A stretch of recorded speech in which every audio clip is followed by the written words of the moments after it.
అందరికీ నమస్తే. నిన్న మున్సిపల్ ఎలక్షన్ల రిజల్ట్ అయితే బయటకు వచ్చింది. మరి ఎక్కడ చూసినా కాంగ్రెస్ హవా. దాదాపుగా 80% మంది ఓటర్లు మొత్తం కాంగ్రెస్కే జై కొట్టిర్రు. ఎక్కడ చూసినా కాంగ్రెస్ జెండానే ఎగిరింది. మరి కొందరు ఓవర్ యాక్షన్ స్టార్ అని చెప్పి ఒక ఆమెకు పేరు వచ్చింది. ధర్మం కోసం దేశం కోసం ఓటేయండి అని చెప్పి ఏడుస్తే ఆమెకు నాకు తెలిసి 10 ఓట్లో 20 ఓట్లో వచ్చినట్టున్నాయి.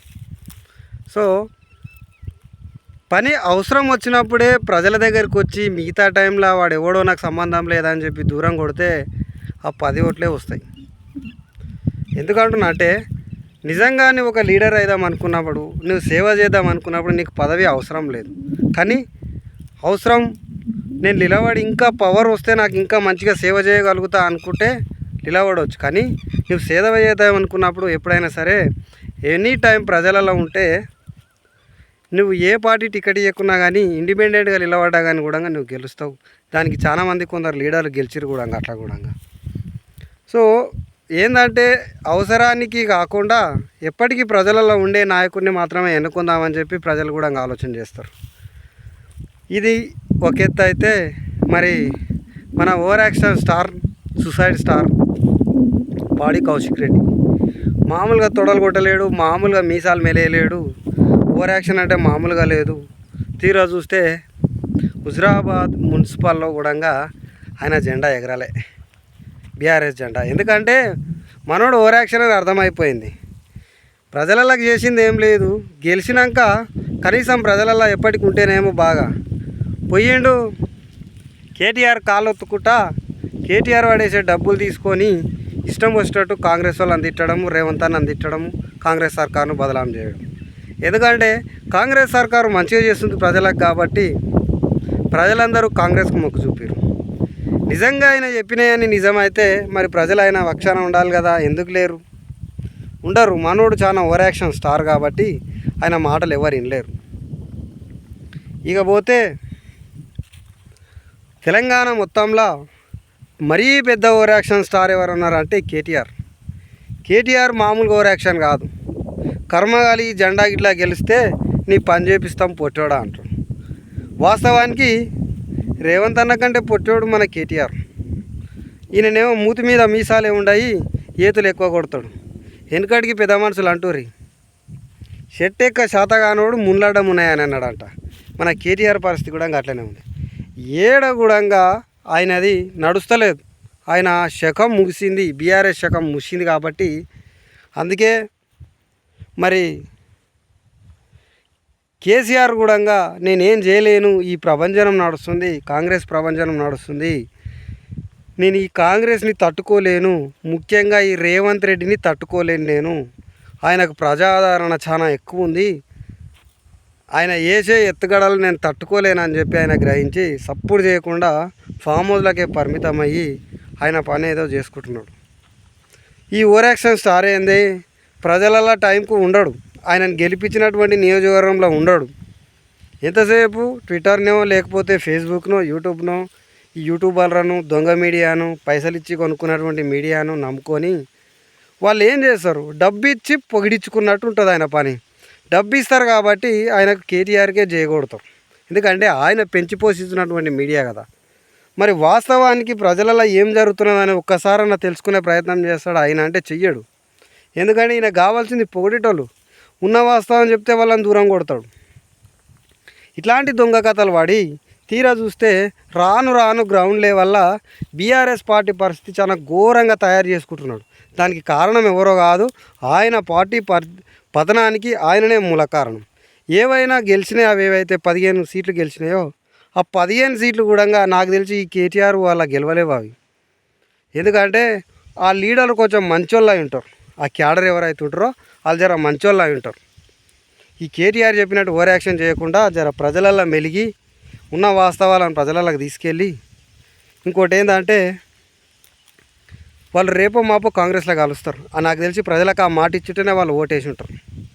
ఎందుకంటే ఈ ఓవర్ యాక్షన్ స్టార్ను చూసి అయితే ఓటేయరు, కేటీఆర్ను చూసి.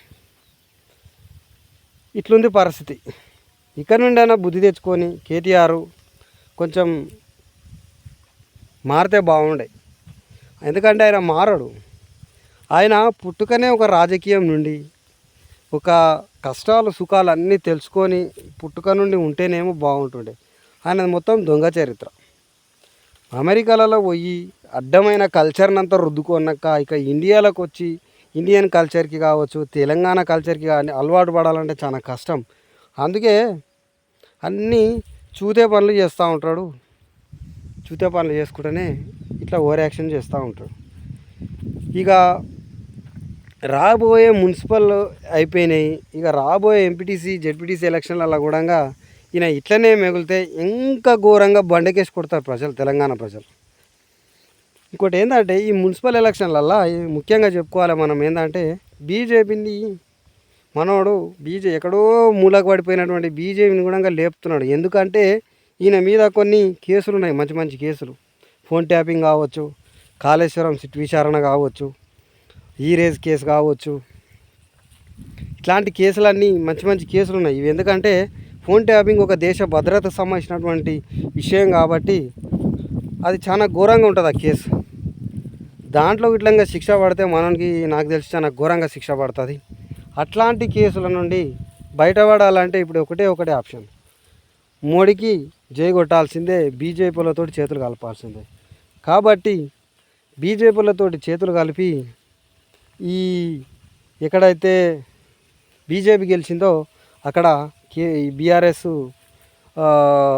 పుణ్యమా అని చెప్పి గెలిచి ఉంటుంది. ఆ గెలిచిన కొన్ని కూడా ఎందుకంటే వాళ్ళతోటి చేతులు కలిపిండు. నా కేసులు ఎత్తేస్తా అంటే ఇప్పుడిప్పుడే మేము ఎట్లాగో మా పార్టీని మీ పార్టీలో విలీనం చేస్తున్నాం కాబట్టి మా మీద కేసులు ఎలాంటి కేసులు కానియకండి, అవి కేవలం కాలయాపన చేయండి అని చెప్పి, అందుకే నాకు తెలిసి ఎప్పుడో ఈ కేసు విచారణ కావాల్సింది, వీళ్ళకి శిక్ష పడాల్సిందే. రేవంత్ అన్న కూడా అదే చెప్తున్నాడు. కానీ బీజేపీ కాపాడుతుంది వీళ్ళని. ఎందుకంటే ఈ లోపకారి ఒప్పందం మీరు చూసుకోవచ్చు. మొన్నటికి మొన్న ఇప్పుడు ఎంపీల ఎలక్షన్లు జరిగినప్పుడు కూడా 8 బీజేపీ గెలిచింది, 8 కాంగ్రెస్ గెలిచింది. అంటే ఈ 8 బీజేపీకి అంత సీన్ లేదు, బీఆర్ఎస్కి కూడా అంత సీన్ లేదు. కాకపోతే ఇద్దరు కలిసి మోడీకి కొట్టి మోడీని చూసి ఓటేయండి అని చెప్పి కొన్ని దొంగ డ్రామాలు ఆడేసరికి ఆ 8 మంది ఎంపీలు గెలిచారు బీజేపీకి. అది అలా లోపకారి ఒప్పందం. అందులో భాగంగానే ఇప్పుడు మున్సిపల్లో కూడా అదే జరిగింది. అయినా తెలంగాణ ప్రజలంతా గమనించి మీ దొంగ డ్రామాలు జాలుంటారు నాయన, సెంట్రల్లో మీరు 12 సంవత్సరాలు పాలించబట్టి మాకు చేసింది ఏం లేదు, ఇక నువ్వు గతంలో 10 సంవత్సరాలు పాలించినావు బీఆర్ఎస్ పార్టీ, మాకు చేసింది ఏం లేదు. ముఖ్యంగా కేటీఆర్ నువ్వే మున్సిపల్ మంత్రి ఉంటివి, అయినా మాకు ఏం ఒరియలేవు, ఇక నీకు ఓటు ఎందుకు వేయాలి అని చెప్పి గమనించి ఈరోజు ప్రజలంతా ఏకదాటిగా కాంగ్రెస్ వైపు మొగ్గు చూపి చాలా మంచి మెజార్టీతోటి ఈరోజు రేవంత్ అన్న పక్షాన తెలంగాణ ప్రజలందరూ, మున్సిపల్ ప్రజలందరూ ఉన్నారని చెప్పుకోవచ్చు. రాబోయే ఎంపీటీసీ జెడ్పీటీసీ ఎలక్షన్లలో కూడా ఈ బీఆర్ఎస్ బీజేపీ ఇదే ఫార్ములా ఉంటుంది. కానీ ఇక్కడ రైతులు కావచ్చు, మహిళలు కావచ్చు, అందరూ రేవంత్ అన్న పక్షాన ఉన్నారు కాబట్టి రాబోయే ఎలక్షన్లలో కూడా భారీ మెజార్టీతోటే గెలుస్తుంది. ఇక బీఆర్ఎస్ అనేది ఉండదు. రాను బీజేపీ కూడా ఏదో బాగా వేద్దాం తెలంగాణలో అనుకుంటుంది, కలలు కంటుంది. కానీ ఇక్కడ కష్టం, బీజేపీ అనేది ఇంపాసిబుల్. ఓకే, థ్యాంక్ యూ, ధన్యవాదాలు మిత్రులారా.